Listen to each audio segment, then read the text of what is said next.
모든 사람의 예상을 깨트리고 트럼프가 당선이 됐습니다.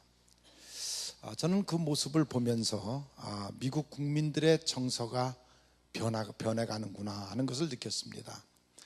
옛날에 미국 모든 백성들은 청교도 정신을 가지고 우선 도덕적인 면에 흠이 없어야 되고, 그리고 미국이 세계 경찰 노릇을 하는 것에 대한 자부심을 가져서 세계를 이끌어갈 만한 그러한 인물을 찾았습니다.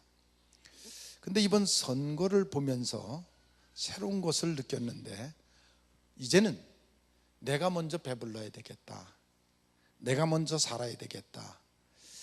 미국 국민들의 정서가 이제는 이기주의적 모습으로, 개인적 모습으로 이렇게 변해가는 그러한 모습을 이번에는 볼 수가 있었습니다.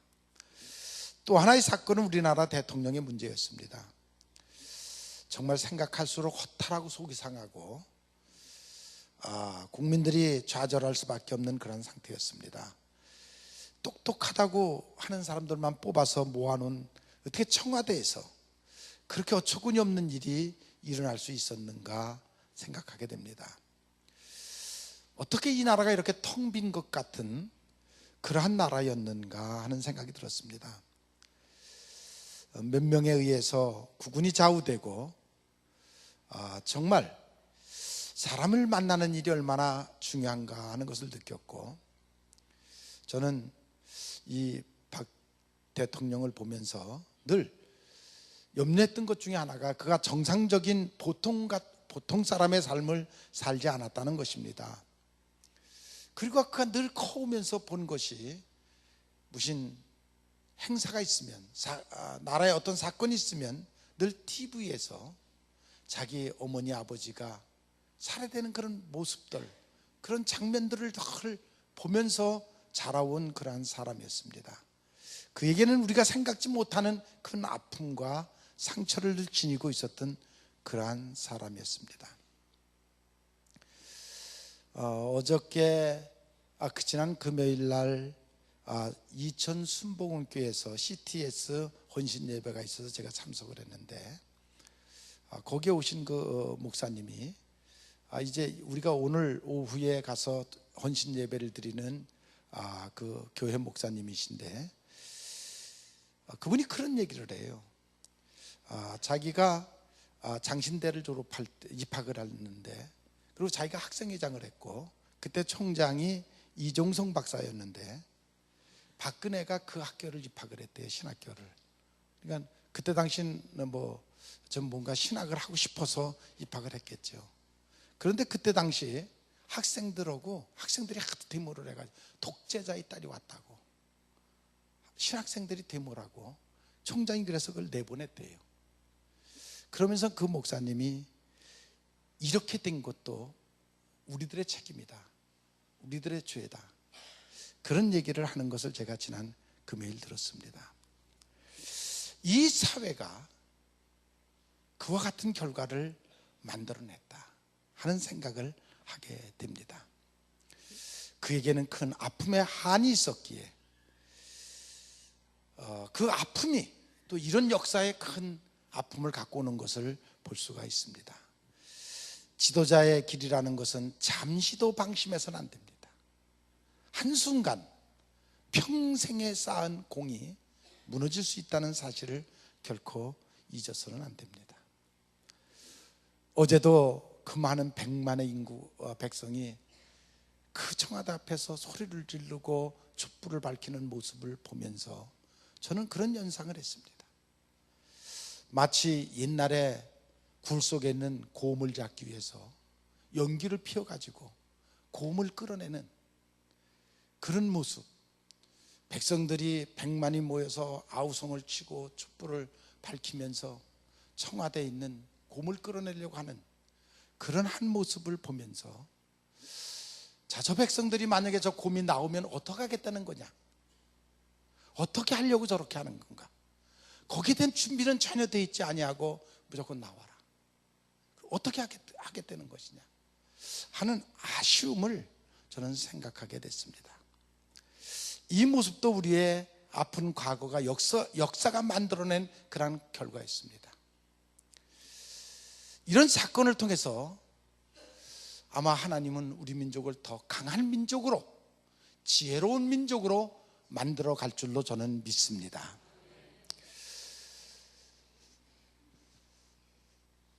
우리의 소망이 촛불에 있는 것도 아니고 청와대에 있는 것도 아닙니다. 우리의 소망은 내 속에 하나님의 나라가 이루어지는 데 있습니다. 우리는 어느 때보다도 정말 내 속에 하나님의 나라를 이루기 위하여 여러분들이 더욱더 기도하는 여러분들이 되시기를 바랍니다. 우리의 가장 큰 소망은 대한민국이 다시는 무너지지 않는 반석 위에 세워지기를 바랍니다. 우리는 이미 일제시대를 경험을 했습니다. 나라를 빼앗긴 아픔의 경험을 했습니다. 6.25의 전쟁을 치르고 그 후에 그 폐허된 그 모습을 우리는 지금 생생하게 기억을 하고 있습니다.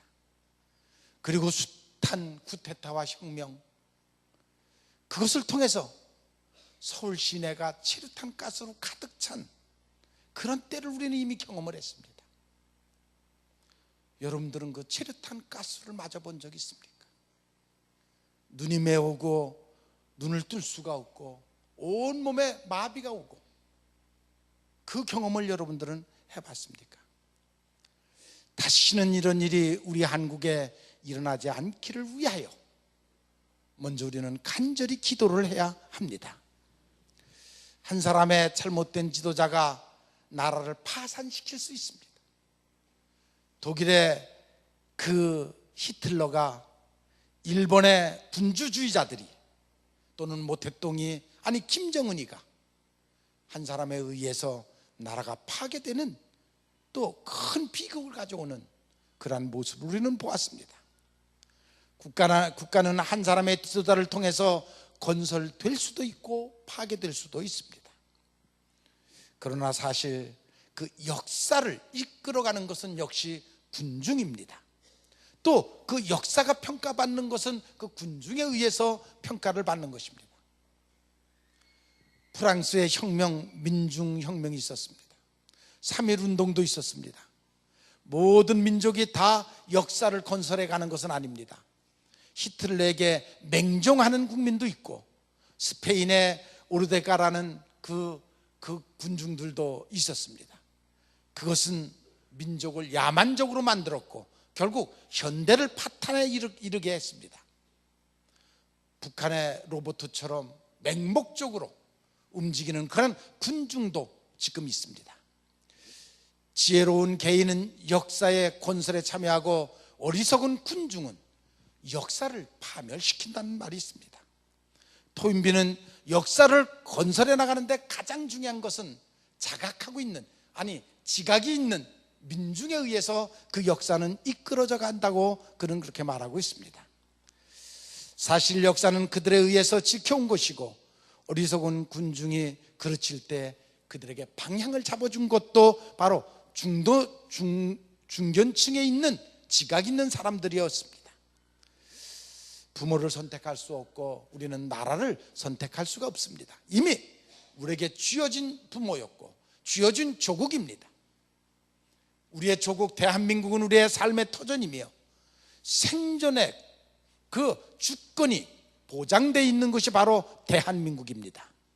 모든 전 세계 사람들이 조국을 발전시키기 위해서, 잘 사는 나라를 만들기 위해서 다 뜻을 모으는 것은 그 민족이, 그 나라가 잘 살 때에 선진국민이 되기 때문인 것입니다. 조국이 우리의 삶의 울타리가 된다는 사실을 우리는 잊어서는 아니 됩니다. 여러분의 가정이 있기 전에 먼저 조국이 바로 서야 되고, 우리의 사회가 있기 전에, 우리의 신앙이 있기 전에 먼저 조국이 껍데기 모양 또는 울타리 모양 든든하게 서 있어야 된다는 사실입니다. 지금 조국을 버리고 떠도는 난민들을 우리는 늘 봅니다. 또 난민 수용소가 얼마나 비참한 그들의 삶을 살고 있는지도 우리는 보고 있습니다. 애국은 국민이 각자의 위치에서 최선을 다할 때, 긍정적으로 살아갈 때 국력이 신장되고 좋은 나라를 만들 수가 있습니다. 그런데 욕망에 사로잡힌 부정부패를 그대로 내버려 두면 결국 그 나라는 위기에 빠질 수밖에 없습니다. 어리석은 그 대통령, 그리고 잘못된 악신을 들린 주위에 그 육신의 모습대로 살아가는 짐승과 같은 그들이 둘러싸여서 결국 지금과 같은 이러한 결과를 가지고 왔습니다. 정말 똑똑하고 양심 있는 사람들은 다 배제되고 잘못된 사람들에 의해서 지금 이 나라가 이런 고난을 겪고 있습니다. 정말 똑똑한 사람들, 중견층에 있는 지식 자각하는 사람들은 눈에 띄우지 아니하고 또 앞에 서지도 아니하고 결국 그렇지 않은 사람들에 의해서 역사가 지금 잘못 끌려가고 있습니다. 허위와 거짓을 버리고 진실을 택하는 사람, 자유와 평등과 가치의 질서를 지키는 사람, 그 사람들에 의해서 역사는 다시 바로잡혀야 될 줄로 믿습니다. 그들에 의해서 역사를 유지되어야 되겠고 그들의 희생의 대가로 역사는 계속 발전해 갈 수밖에 없습니다. 우리 그리스도인들은 몇 사람의 자유와 행복을 위해서 살지 말고 민족과 국가의 미래를 걱정하면서 먼저 깨어서 기도하는 것이 기독교인들의 삶인 것입니다. 사울을 패하시고 다윗을 세우시는 역사의 주인이 하나님인 것을 여러분들은 믿으시기를 바랍니다. 인간의 인위적인 방법으로 역사를 되돌리고 하면 거기에는 상처가 있고 또 다른 상처가 또 다른 상처를 만들어낼 수밖에 없습니다. 정말 역사가 위기에 빠졌을 때 목숨을 걸고 역사 앞에 섰던 사람들은 다 신앙이 있는, 하나님을 믿는 기독교인들이었습니다. 목숨을 버리고 나라를 지켰던 그 사람들이 바로 기독교인이었습니다. 히랍의 철학자 소크라테스가 BC 399년에 봄에 그는 사형 언도를 받고 사형 감옥에 갇혔습니다. 그의 제자들이 선생을 구하려고 선생님 피할 길을 다 만들어 놨습니다. 피해 가십시오. 선생님 같은 분이 이렇게 사형을 당한다는 것은 너무 아깝습니다. 그런데 소크라테스가 거절을 했습니다. 잘못 판단을 했다 할지라도, 잘못 판결을 내렸다 할지라도 그것은 나라의 법이고 나는 그 법을 따라야 된다. 그리고 나는 내 사랑하는 아데네를 결코 나는 버리고 떠날 수가 없다. 그는 결국 사형을 당했습니다. 우리의 삶 속에 여러 가지 어려움, 힘든 일이 있다 할지라도 낙심하지 말고 좌절하지 말고 우리에게 주어진 사명을 감당하면서 먼저 기도하는 여러분들 되시기를 바랍니다. 다음 주가 교회 명절 추수감사절입니다. 그래서 베다니 마리아에 대한 감사에 대한 얘기를 오늘은 하려고 합니다. 예루살렘 동편 감난산 넘어 오르쯤 가면은 산빛 아래 베단이라는 작은 마을이 있습니다. 이 베단이라는 마을은 아주 작은 마을인데, 그런데 전 세계가 베단이라는 마을을 모르는 사람이 없고 지금도 가면 전 세계 관광객들이 항상 그 작은 마을을 방문하는 것을 볼 수가 있습니다. 2000년 전이나 지금이나 똑같은 작은 마을인데 왜 많은 사람들이 이 베단이라는 마을을 방문을 하느냐면 그곳에 마르다와 마리아가 살았고 그리고 예수님이 가끔씩 가다 그 마을을 들른 적이 있었습니다. 지금 그곳에 가면은 마르다와 마르다가 살던 그 터 위에 기념교회가 크게 세워져 있는 것을 볼 수가 있습니다. 누가복음 10장에 보면 예수님이 한 번 이 가정에 들어올 때에 마르다는 언제나 자기가 솜씨를 내서 음식을 잘 준비하는 그러한 모습을 볼 수가 있습니다. 그런가 하면 마리아는 예수님의 말씀이 그리워서 혼자는 무릎 앞에 앉아 예수님의 말씀을 귀담아 들었던 그러한 모습이 성경에 나오고 있습니다. 그러면서 마르다가 저 동생이 마리아가 지금 바빠 죽겠는데 예수님과 제자들이 왔는데 음식을 좀 많이 준비를 해야 되는데 왜 음식 준비하는 데는 돕지 않고 왜 예수님 말씀만 들으려고 그럽니까? 할 때 예수님이 내비로 둬라, 말씀 듣는 것이 더 유익한 것이다라고 그렇게 말씀하시는 것을 볼 수가 있습니다. 요한복음 11장에 보면 마르다 마리아에게 가장 사랑스러운 오빠가 있었는데 그는 나사로였습니다. 불행하게도 주님이 계시지 않을 때에 이 나사로가 죽게 됐습니다.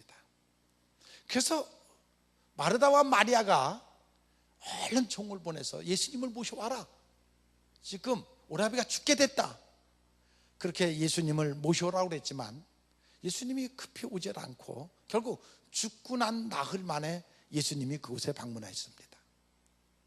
마르다와 마리아가 원망스럽게 예수님에게 얘기를 했지만 예수님은 나사로가 묻혀있는 무덤 앞에 가서 그 무덤 앞에 있는 돌을 굴려내시고 그리고 나사로야 나오너라 하고 큰 소리로 외쳤습니다. 수의를 입은 그대로 나사로가 나오는 기적적인 역사가 일어나는 것을 볼 수가 있습니다.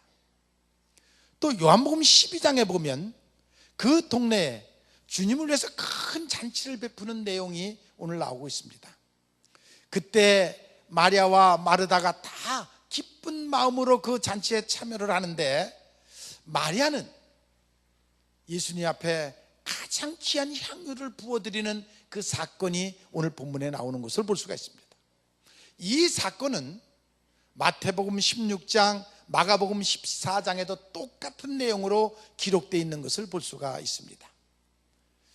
이 세 가지를 이렇게 우리가 합력해서 같이 보게 되면 그때의 상황을 더 깊이 깨달을 수가 있는데, 그때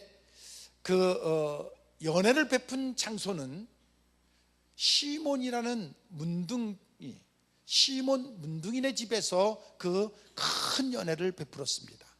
그 말은 다시 말해서 이 시몬이라는 사람이 문둥병에 걸려서 죽게 된 것을 예수님이 깨끗이 낫게 해줬습니다.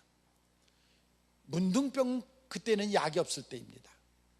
누구나 문둥병에 걸리면 그는 동네 바깥에 쫓겨냈고 그리고 죽을 때까지 굴 속에서 살다가 그냥 가는 것이었습니다. 그런데 예수님께서 그를 곤쳐주고 나니까 이 시몬 문둥이가 너무 감사해가지고 예수님과 제자들을 초청하고 온 동네를 불러들여서 큰 잔치를 하는 그러한 모습을 볼 수가 있습니다. 정말로 감사할 수밖에 없죠. 문둥병 환자, 죽을 수밖에 없었던 그를 곤쳐줬기 때문에, 그래서 온 동네를 초청해서 정말 잔치를 하는 것을 볼 수가 있습니다. 그때 한 동네에 살고 있던 마리아와 마르다도 같이 초청을 받았는데, 마르다는 내가 예수님께 좋은 음식을 정성을 다해서 대접해야 되겠다는 생각을 하고 가서 음식 준비를 하고, 마리아는 내가 예수님을 향해서 예수님을 위해서 무엇을 해드릴까 하는 깊은 생각을 하다가 나드, 옥합을 가지고 예수님을 만나서 예수님의 머리에 발에다 부어드리는 그러한 모습을 볼 수가 있습니다. 여기서 우리는 사랑과 감사의 잔치를 볼 수가 있고, 마리아가 어떻게 그렇게 할 수 있었을까를 우리는 다시 한번 생각해 보려고 합니다. 감사의 마리아가 그렇게 할 수 있는 감사의 동기는 무엇이었고, 또 그는 어떻게 하나님께 그 감사를 표현을 했고, 그리고 감사한 결과에 어떤 결과가 왔는가에 대한 생각을 오늘은 좀 하려고 합니다. 첫 번째는 그의 감사의 동기였습니다. 감사하는 데는 두 가지 이유가 있습니다. 첫째는 믿음으로 하나님의 은혜를 깨닫고 믿음으로 하는 감사가 있고, 어떠한 보답을 받았기에 받은 것에 대해서 감사하는 그러한 감사가 있습니다. 마리아가 예수님을 만났습니다. 그리고 예수님에 대한 모든 것, 행하는 것을 그는 보았습니다. 자기 오라비를 살리는 것을 보았고, 문둥병 시몬을 곤치는 것을 보았고, 그 외에도 수없이 많은 권능과 이적을 행하는 것을 이 마리아가 보았습니다. 그리고 마리아는 깊이 깨달았습니다. 그는 늘 하나님의 말씀, 예수님의 무릎에 앉아서 말씀을 들으면서 옛날 선지자가 온다고 그랬는데 바로 그 구약에 예언되어 있는 선지자가 이분이로구나, 이 예수님이로구나 하는 것을 그는 깨달을 수가 있었습니다. 그때 당시에 큰 논란이 있었는데, 그 논란은 예수님이 정말 메시아냐, 예수님을 메시아로 믿는 무리와 아니다, 메시아가 아니다 라고 예수님을 비판하는, 반대하는 두 부류의 그 파들이 있었습니다. 그런데 마리아는 예수님이 직접 만나 보았고 행하는 이적과 기적을 보았고 이분이 바로 메시아로구나 하는 것을 이 마리아는 깨닫고 있었습니다. 진리를 깨달았습니다. 그를 통해서 그는 새 계명을 얻었습니다. 아니, 새 생명을 그는 얻었습니다. 그래서 예수님께서 자기를 지극히 사랑한다는 것도 깨닫고 자기가 영적으로 거듭난다는 것도 그건 깨달았습니다. 그는 예수님 바로 나의 기쁨이 되고 나의 소망이 되고 나의 생명이 된다는 사실도 이 마리아는 깨달았습니다. 그런 예수님을 직접 만나는데 내가 어떻게 할 것이냐, 내일 내가 그 예수님을 만나는데 그 예수님을 위하여 내가 할 수 있는 일이 무엇일까? 자기 오라비를 살려주었는데, 또 자기의 동네 그 시몬이라는 사람을 문둥병에서부터 곤쳐줬는데, 내가 그 예수님을 향하여 무엇을 할 것인가? 그는 깊이 생각하다가 무엇을 깨달았느냐면 예수님의 부활의 신앙을 그는 깨닫게 됩니다.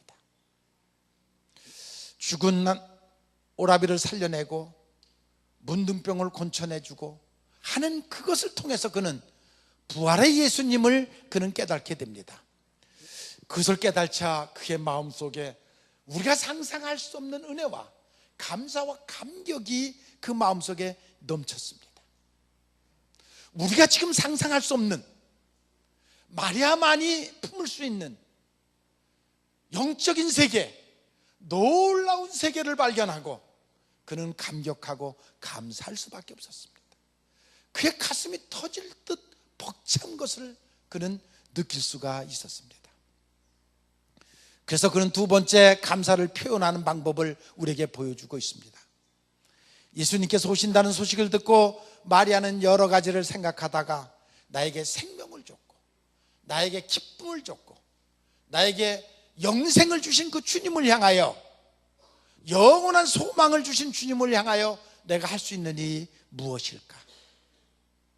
물론 마르다는 열심히 음식을 준비하면서 예수님을 잘 대접해야 되겠다는 것으로 그는 최선을 다하고 즐거운 마음으로 식사를 준비하고 있습니다.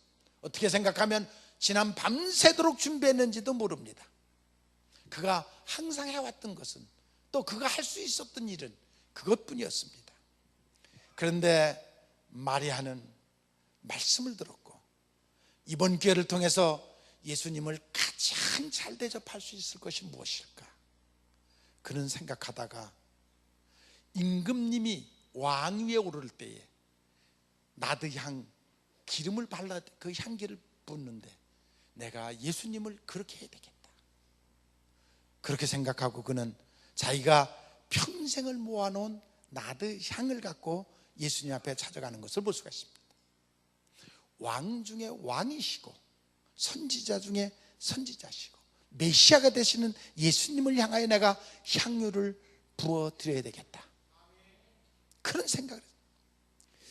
그 당시 보통 쓰는 기름들은 올리브유를 보통 쓰고 감람나무 기름을 보통 씁니다. 음식을 할 때도 그것을 씁니다. 나드향은, 그것은 그쪽에서는 나지도 않습니다.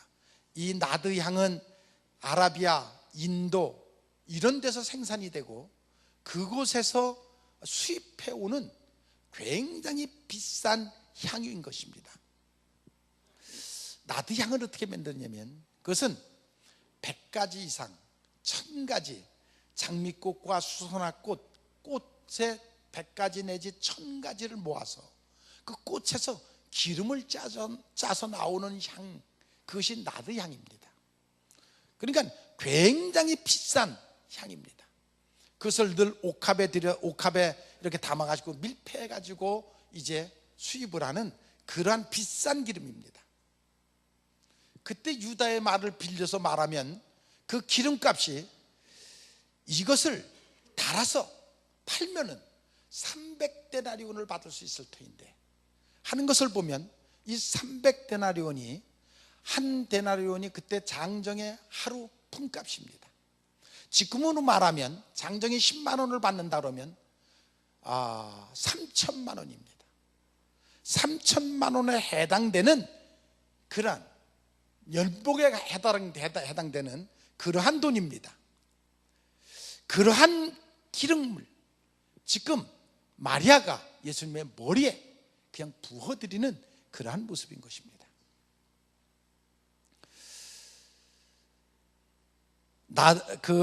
마리아는 그 비싼 기름을 가지고 와서 그때 풍습대로 예수님이 식사가 끝나자마자 그 옥합을 깨트려서 예수님의 머리에 부어드리고 발에도 부어드리고 자기 머리카락으로 발을 씻겨드렸습니다.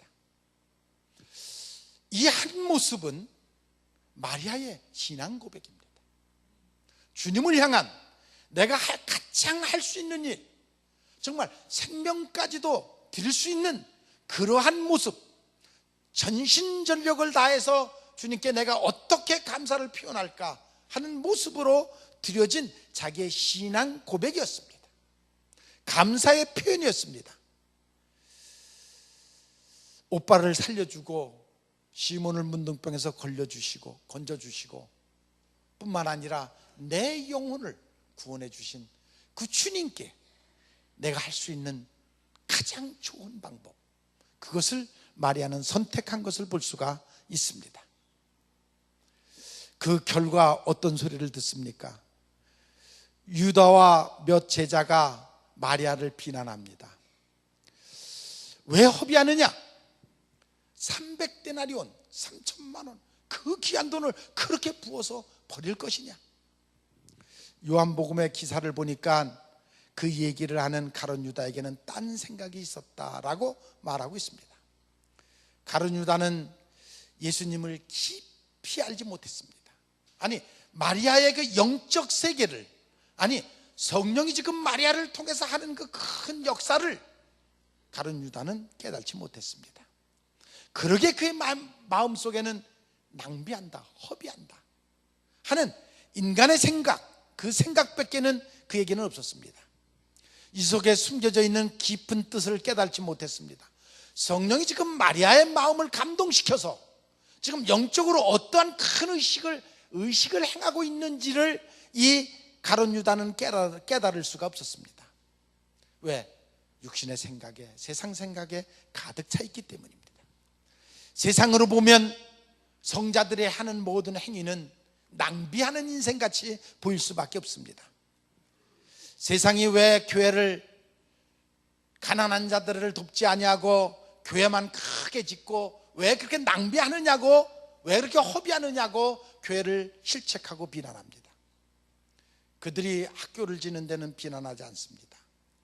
경로당을 짓는데도 결코 비난하지 않습니다. 마을회관을 짓는다고 그들이 비난하지 않습니다. 술집을 교회보다 몇 배로 크게 져도 그들이 술집 짓는다고 비난하지 않습니다.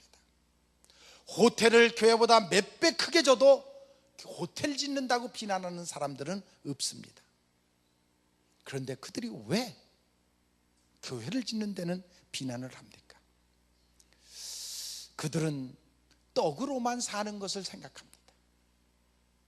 사람이 떡으로만 사는 것을 생각하지 말씀이 얼마나 귀한 것에 대해서는 그들은 전혀 모르는 그러한 사람들입니다. 왜 전도를 하면서 그렇게 많은 돈을 써가면서 허비를 하면서 전도를 합니까? 그들의 마음속에는 영혼의 귀중함을, 한 영혼은 구하는 것이 얼마나 가치 있는 일인지를 그들은 생각하지 않습니다. 교회는 원천부터 봉사와 구제로 나라가 위기에 빠질 때는 나라를 지켜온 것이 기독교입니다. 아니, 목숨을 걸고 나라를 지켜온 것이 기독교입니다. 수없이 많은 그리스도인들이 생명을 바쳐서 나라를 지켜왔습니다. 예수님은 마리아의 심정을 알고 계셨습니다. 그래서 예수님께서 말씀하시기를 가룟 유다를 향하여 너희가 어찌하여 저를 괴롭히느냐? 저가 내게 좋은 일을 하였느니라. 가난한 사람은 항상 너희와 있을 것이고 저가 나는 너희와 항상 있지 않는다. 이 말의 의미를 우리는 알아야 됩니다. 예수님이 이제 십자가를 지시고 운명하시는 그 장례를 지금 마리아가 미리 준비하고 있다는 그런 말씀이신 것입니다. 내가 너희에게 이르노니 온 천하에 어디서든지 복음이 전파되는 곳마다 이 여자의 행한 일을 말하여 기념하라. 마리아의 마음을 읽으시고 그 충성심을 보시고, 아니 그것보다도 더 성령께서 마리아를 통해서 그 일을 하게 하심을 예수님이 깨달았습니다. 그리고 그 여인이 좋은 일을 했다. 이제 만왕의 왕이 나귀를 타고 예루살렘에 입성하시고 로마 병정들의 희롱을 받으면서 그는 가시관을 쓰고 십자가를 지십니다. 그리고 그는 장사 지냅니다. 그것을 미리 지금 마리아가 향유를 부어서 그 예식을 지금 미리 준비하고 있다는 것입니다. 마리아 자신도 그 일의 깊은 뜻은 몰랐습니다. 그렇지만 성령이 자기에게 감동을 주시고 그 일을 하게 할 때 그는 행동으로 그대로 옮겼습니다. 우리가 비겁한 것은 성령이 우리에게 감동을 줄 때 용기가 없습니다. 우리는 그대로 행하지 못하고 있습니다. 그러나 이 마리아는 성령께서 자기에게 감동을 줬을 때 그대로 행하는 용기가 이 마리아에게 있었습니다. 이는 참으로 감동적인 그러한 사건이었습니다. 성령의 강한 역사 앞에 그는 그대로 순종했습니다. 결국 그러한 일이 이렇게 큰 역사를 일으키는, 역사에 남는 일을 그는 한 것입니다. 이 비밀을 모르는 사람들은 비난할 수밖에 없습니다. 마리아의 자기를 대신해서 십자가를 지신 예수님, 그 예수님 앞에 감사의 표현을 그는 그렇게 했습니다. 우리가 감사의 근원을 찾으면 이스라엘의 출애굽 역사와 청교도들이 미국을 건설한 역사를 볼 수가 있습니다. 이들은 항상 세 가지 감사를 하고 있었는데 그 세 가지 감사가 무엇이냐면 지금 살아있음에 감사했습니다. 내가 지금 살아있다, 그것에 감사를 했습니다. 두 번째로는 내가 하나님을 자유롭게 믿을 수 있음에 감사를 했습니다. 세 번째로는 내가 뿌린 씨앗이 열매를 거둘 수 있음에 감사를 했습니다. 그 세 가지 감사를, 그것만으로도 그들은 항상 감사하는 인생을 살았습니다. 지금 우리는 얼마나 감사합니까? 정말 여러분들은 살아있음에 감사하십니까? 여러분들이 지금 신앙생활을 할 수 있음에 감사하고 있습니까? 여러분들이 지금 뿌린 열매에 대해서 거둘 수 있음에, 일용할 양식을 주심에 여러분들은 감사를 하고 있습니까? 우리는 지금 넘치는 축복을 받고 있습니다. 그럼에도 불구하고 인간의 마음이 갈수록 강팍해져 가고 있습니다. 신앙과 감사가 없으니까 갈수록 강팍해질 수밖에 없습니다. 이익만 위해 사는 냉소적인 이기주의적 세상, 용서할 줄 모르는 세상, 용서할 수 없는 마음을 가진 우리들의 강팍한 심령, 그것이 우리들에게 비극으로 다가오고 있다는 사실입니다. 며칠 전에 잡지를 보니까 미국의 어떤 여비서가 괴한을 만났어요, 길에서. 그래갖고 살려달라고 10분을 소리를 지르고 막 몸부림을 치는데도 누구 하나 구해주는 사람이 없어서 결국 살해를 당했어요. 살해당한 후에 경찰이 와가지고 이 사람의 빈명소리를 들은 사람이 있느냐 하고 조사를 하니까 38명이 법정에 증인으로 섰어요. 그 사람이 빈명소리를 들었다. 38명이 그 빈명소리를 들었다고 하면서도 그 순간 누구 하나 나타나서 그를 구해준 사람은 없습니다. 마리아의 행동은 용기 있는 행동이었습니다. 성령의 감동이 올 때 그는 순종하는 용기가 그에게 있었습니다. 믿음이 무엇입니까? 요셉이 왜 그렇게 큰 믿음을 가졌습니까? 요셉이 꾼 꿈을 여러분들도 다 꾸고 있습니다. 그러나 요셉은 한 번 꾼 꿈을 하나님이 내게 주신 꿈이라고 그는 100% 믿었습니다. 그리고는 100% 그 믿음대로 달려갔습니다. 결국 그는 그대로 이루어지는 놀라운 역사를 경험하게 됩니다.